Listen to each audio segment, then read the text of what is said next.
हज़रत मसीह मऊद अलैहिस्सलाम फरमाते हैं, आजकल पर्दा पर हमले किए जाते हैं, लेकिन ये लोग जानते नहीं कि इस्लामी पर्दा से मुराद जिंदान नहीं बल्कि एक किस्म की रोक है कि गैर मर्द और औरत एक दूसरे को न देख सके। जब पर्दा होगा ठोकर से बचेंगे।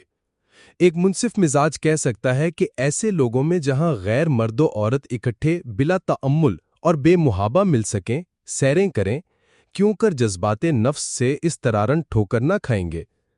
बसा औकात सुनने देखने में आया है कि ऐसी कौमें गैर मर्द औरत को एक मुकान में तन्हा रहने को, हालांकि दरवाज़ा भी बंद हो, कोई ऐब नहीं समझती।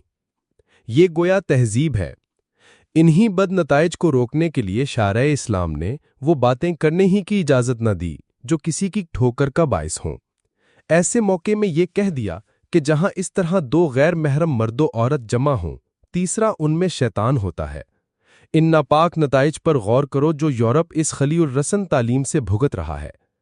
बाज़ जगह बिल्कुल काबिल शर्म तवायफाना जिंदगी बसर की जा रही है।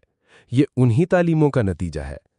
अगर किसी चीज को खयानत से बचाना चाहते हो तो हिफाजत करो, लेकिन अगर हिफाजत ना करो और ये समझ रखो कि भले मानस लोग हैं, तो याद रखो कि जरूर वो चीज तबाह होगी। इस्लामी तालीम क्या पाक तालीम है कि जिसने मर्दो औरत को अलग रखकर ठोकर से बचाया और इंसान की जिंदगी हराम और तल्ख नहीं की, जिससे यूरोप ने आए दिन की खाना जंगियां और खुदकुशियां देखीं।